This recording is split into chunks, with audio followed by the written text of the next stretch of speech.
What's going on, guys? Welcome back to the vlog. I've had Big Mike on before, actually. It was a little short highlight tape, but he's back again. Welcome to the vlog. Gonna put me through a back day. And so speaking of back, you're the king of back around here. That's right. What are your training philosophies on growing back? Well, obviously there's a lot of things involved, and I watch a lot of people train back, and they're not training their back correctly. They're training their biceps, they're training their rhomboids. You know, they're training a lot of their grip, because you're doing a lot of swinging movements, and they're not really getting that mind-muscle connection. So a big part with your back is your mind-muscle connection. Yeah, you're gonna, no matter what, you're gonna feel it in your forearms and biceps because all the gripping and pulling. But you gotta learn to activate that back. And one of the best things I believe about back also is different angles. Rows from different angles, pull downs from different angles, because your back is a very complex muscle. And if you want full depth to your back, not just width, not just detail, not just thickness, but all around that 3D effect, it comes from hitting the back hard and heavy with different angles. Learning to feel your back, learning to use your back, and hitting it from different angles, really that's the key. And I've said it many times, and I'll say it again, shows are won from the back. So if you're interested in competing and you don't have a back, everybody looks good from the front. Where the difference is made always comes from the back. When you turn around, it all turns around, and that's where the pack gets separated. So when you train that back, train it hard, train it heavy, but use good form, use control, hit it from different angles. Now, when it comes to, like, for you being such a busy guy, how do you juggle all that in life, still stay in the shape you're in?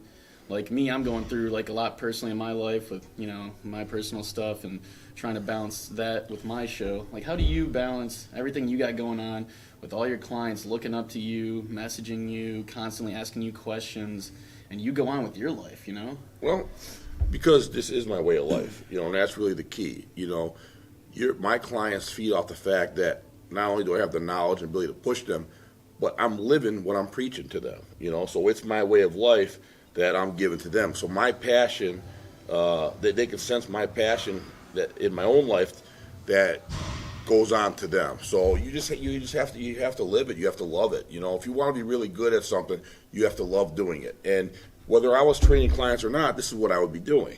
So you have to find a way to do it. You know, when I found out I went through some tough times in my life. You know, some really stressful, super hard times.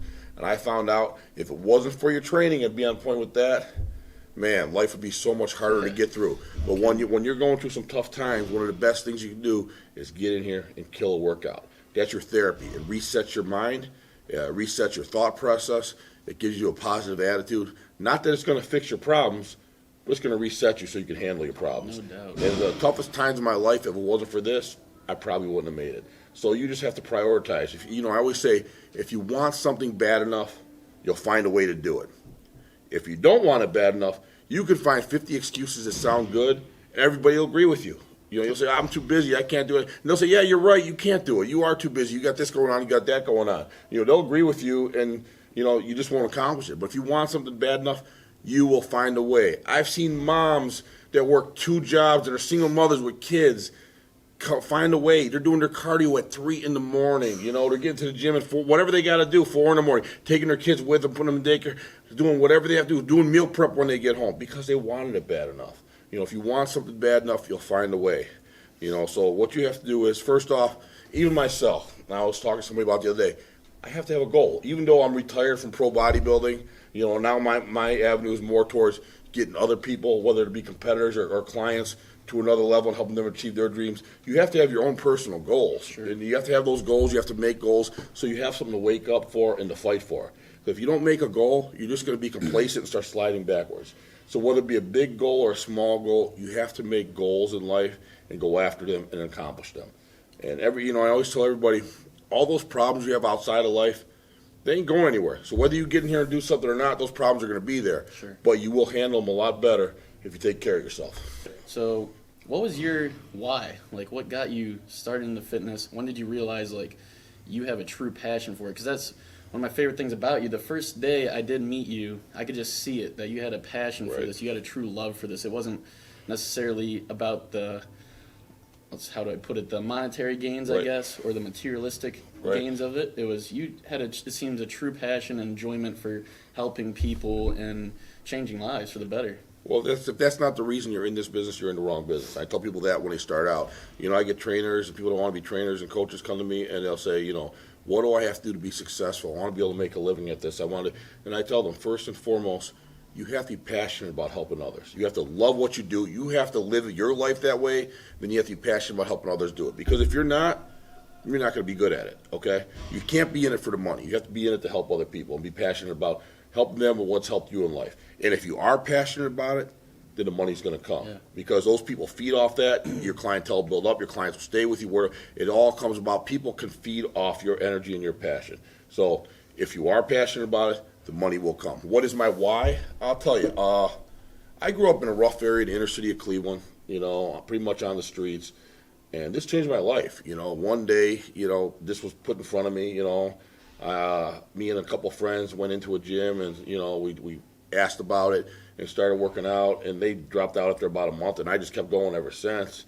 It was like putting a fish in water. I knew I was meant to do this. Yeah. I knew as soon as I started, I loved every bit of it, and I just kept going from there. As the years, we were just talking about different phases in my workout life. Yeah, absolutely. Different progress. What were your points where you made progress? And I told you about, progress I made, like big progress, evolutionary changes at 16, at 25, at 35, and then at 40. Different points in my fitness career where I made big jumps and big progress because the goals constantly change. And as they change, I made new goals and I worked towards them. So that's just what we were talking about. So the why is just the fact that I couldn't imagine living without this. Once I started doing it, it was something that changed my life. And I really feel that it can change. I've seen it change many people's lives. I've seen it take people, that were former addicts, and this gave them a reason. This gave them something to stay away from that and a goal in life. I've seen people take them out of serious depression. I've seen people who had no self-confidence whatsoever. All of a sudden, this changed their lives. They have confidence. They live their life with happiness now and goals. So to me, in my experience, this is the greatest thing that ever happened to me. And I try to use it to help other people get that same experience and change their lives. That's why, during those shutdowns, when those gyms were shut down and we were considered non-essential, I'm like, man, I consider this the most essential thing there is. Absolutely. Not only is it physically healthy, but it's mentally and emotionally healthy. So that's the way I feel about it. It changed my life for the better. I don't know where I would be without it, and I try to use it to help other people the same way it's helped me. I couldn't agree with you more. I feel the same exact way. I know. For me personally, it completely changed my lifestyle, my life for the better, and just being able to help others as well, and just meet genuine people. I feel like since getting into fitness, I'm making more genuine connections with people versus not knocking on bars or partying lifestyle. I get it, everyone has their thing, but for me, I've felt ever since my fitness journey, I've met and made way more genuine connections, hearing people's stories like yourself and others and how far they came and what got them into it. And, like you said, former addicts or people who just hated looking at themselves in the mirror, saving marriages because, they felt like their significant other wasn't attracted to them anymore. It's just that's just what I love about this. And I truly think this is one of the best things you can do if you guys are out there searching for something to get out of your situation that you're in. I'm telling you, if you're an angry person or you're going through anxiety or depression, try it. The worst thing you can do is not try something and stay that way. It's okay to be in your feelings. It's okay to not be okay, but it's not okay to stay that way. And I feel like if you're looking for something, you're searching, just come to the gym. It's just give it a run. I think this is the greatest thing for anxiety and depression, better than any medication. Not saying it'll cure you, but it sure the heck helps, So, any situation in life, you can get a positive out of this. It's going to help you. Absolutely. And I've met someone in the fitness industry in my journey in gyms and at shows and meeting people all across the country. I met some of the most amazing people and heard their stories and their journeys, and it motivates me. I have a client, Jessica. She used to be over 500 pounds, and you've met her before. Yeah. And now she's lost 370 pounds. Oh my God. Not only did she lose 370 pounds, but she competes in fitness competitions. She competed this past weekend against, top-notch people and placed second place. That's amazing. And I talk about changing lives. That's one of my clients that inspires me and motivates me. When I get down on myself, I'm like, man, she lost 370 pounds. And not only lost 370 pounds, she's a fitness competitor and a fitness model. She's amazing. Right, and she's going to these shows and she's beating all these girls, and she's a totally different person. And if you go on my page, on my Instagram, my Facebook, you'll see those transformations. That's a real transformation. You know, that's no surgeries, nothing else. That's just hard-ass work day in and day out. You know, that changed her life definitely for the better. So stuff like that, you know, you see that those are some amazing people that have done some amazing things. So, kept him long enough. We're going to get this workout in. I don't have a cameraman today, so that'll be interesting. That's okay. We'll try to give some tips along the way, maybe talk some form on some exercises for you beginners out there. You know, maybe we'll slow it down a little bit. We'll explain the exercise, go through some form.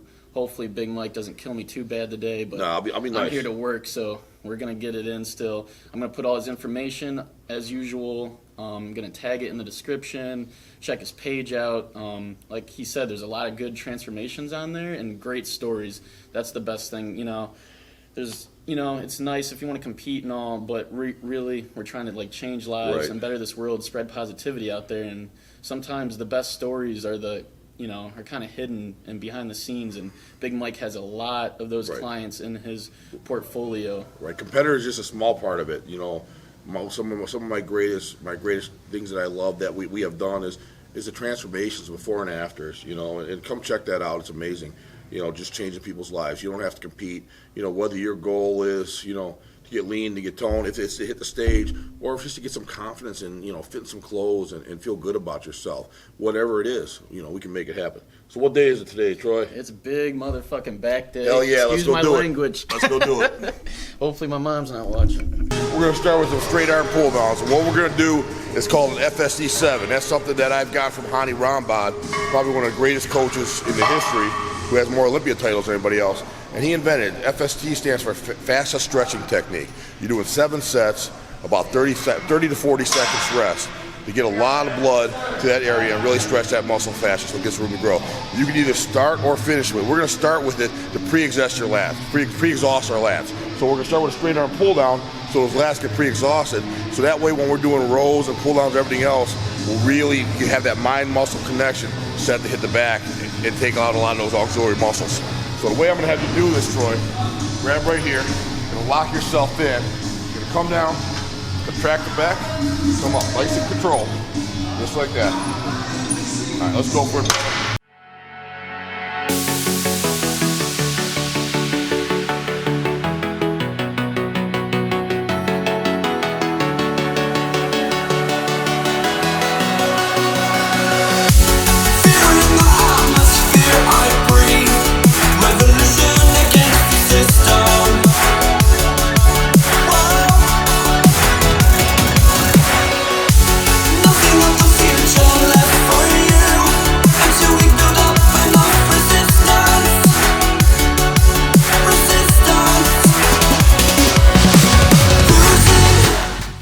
Now we're going to take approximately about 30 seconds rest in between this set.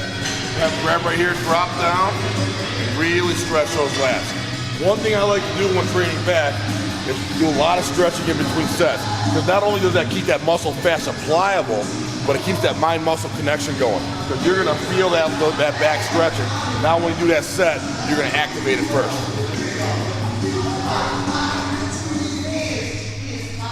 I'll tell you what. This is slippery. Don't fall, brother. Johnny's tossing some grease on me. All right, let's jump back into our set. A reaction to your miscalculation. Waiting to watch the world burn.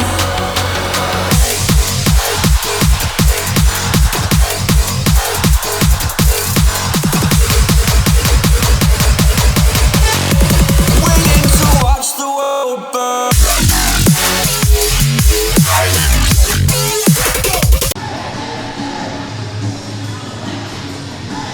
I knew if I started working hard enough, the shirt would come off. I was trying to keep the hoodie on for as long as possible. Mine's going back on. All right, let's do a set. Now we can watch the muscles work. Come on around here. Squeeze. Good. Squeeze. Contract him from here. It's coming all the way into his traps. Rhomboids. Like I said, the back is a very complex muscle made up of many different muscles. Keep going. Let's get 5.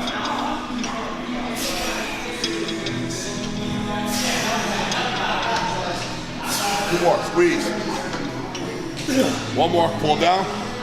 Squeeze right there. Awesome, pull it down, stretch it out.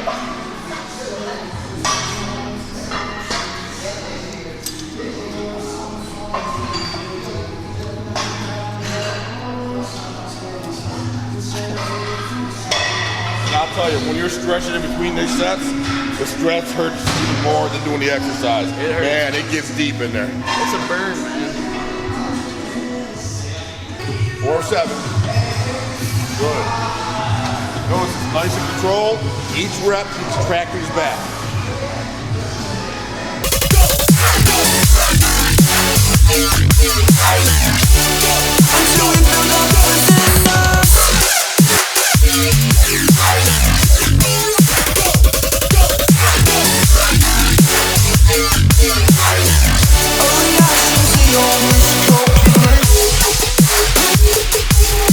We're going to go to barbell rows.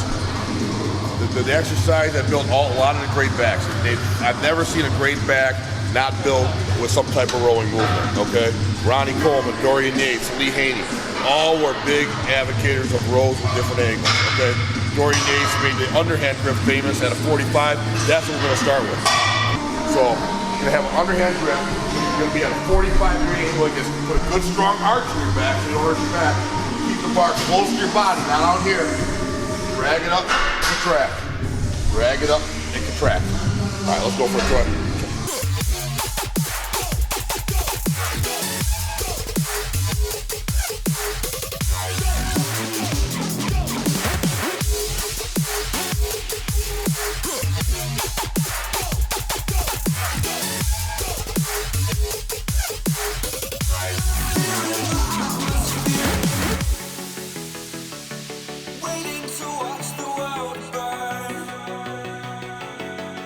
With an arch? Perfect, just like that. Nice and tight to the body.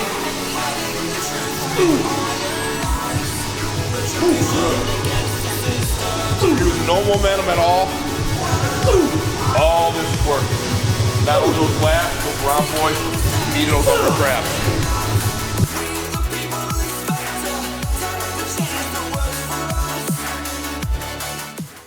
When you go close like that, it hits a lot of the lower lats and upper traps. Now we're going to come out wide and overhand. That's going to hit more of the upper lats and the middle of the back. Let's go for it.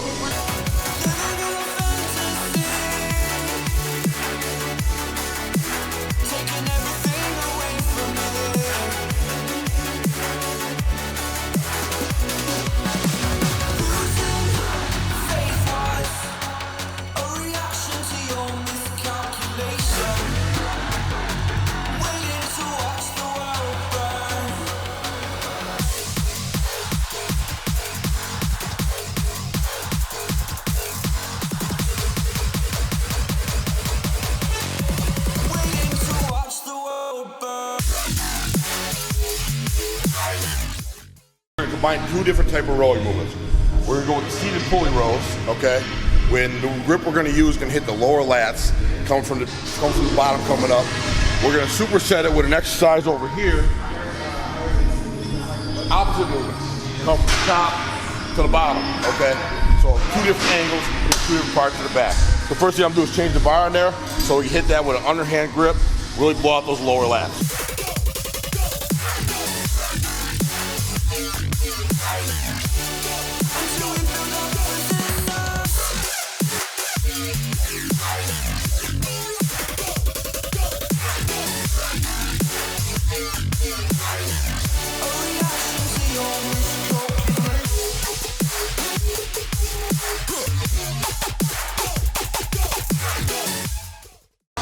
Hey, Big Mike, what day is it? Tell him, Troy. Big motherfucking back day. Thanks for coming on the vlog. Of course. Be sure to like the video, comment, subscribe. Big Mike's info will be in the description on Instagram. I'll tag him. If you got questions, hit him up. And I'll see you guys next time. Let's live our dreams.